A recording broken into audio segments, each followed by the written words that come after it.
केबे भाभी करी देखंतु फ्रेंड्स आकाशर रंग कहीं नील रंग होता है सूर्यर रंग कहीं नारंगी बा हलदिया रंग होता है सूर्य अस्त किंबा सूर्य उदय समय आकाश कहीं लाल रंग देखा जाए फ्रेंड्स तेबे यही सब पछरे कारण लाइट रो वेवलेंथ होता है यही पूरा खेल लाइट रो वेवलेंथ रो अलग अलग वेवलेंथ जो एमती होता है आलोक एक इलेक्ट्रोमैग्नेटिक वेव अटे एवं विजिबल स्पेक्ट्रम ऑफ लाइट जो एमती देखा जाए रेड रो सबुठ अधिक wavelength and violet and blue रो सबुठ कम वेवलेंथ होता है एवं आम वायु रे जो सब मॉलिक्यूल अच्छी हाइड्रोजन नाइट्रोजन एमाने ब्लू कलर लाइट को अधिक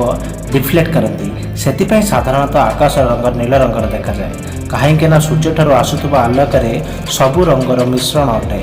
किंतु अलग अलग वस्तुर मॉलिक्यूल सहित धक्का होकर सूर्य आलोक आमको अलग अलग कलर देखा जाए जब अलग अलग रंगर वेवलेंथ डिफ्लेक्ट हुए जितेबाला वायु रे अधिक पॉल्यूशन थाए सेठारे स्मॉग पार्टिकल रही थाए सेमानकर साइज अधिक बड़ होता है नाइट्रोजन एंड हाइड्रोजन मॉलिक्यूल अपेक्षा तो सेगुड़िक येलो एंड रेडिश लाइट को डिफ्लेक्ट करती यह जो आमको आकाश रंग हलदिया कलर देखा जाए पॉल्यूशन थिबा समय एवं सूर्य अस्त एवं सूर्य उदय समय यह रेडिश कलर देखा जाए कहीं सूर्य हेतु दूर को चली जाए लाइट को अधिक दूरता अतिक्रम करने को पड़े से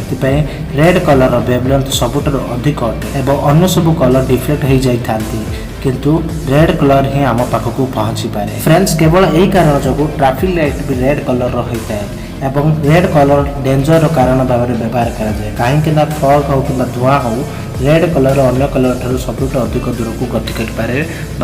ट्रावेल करें।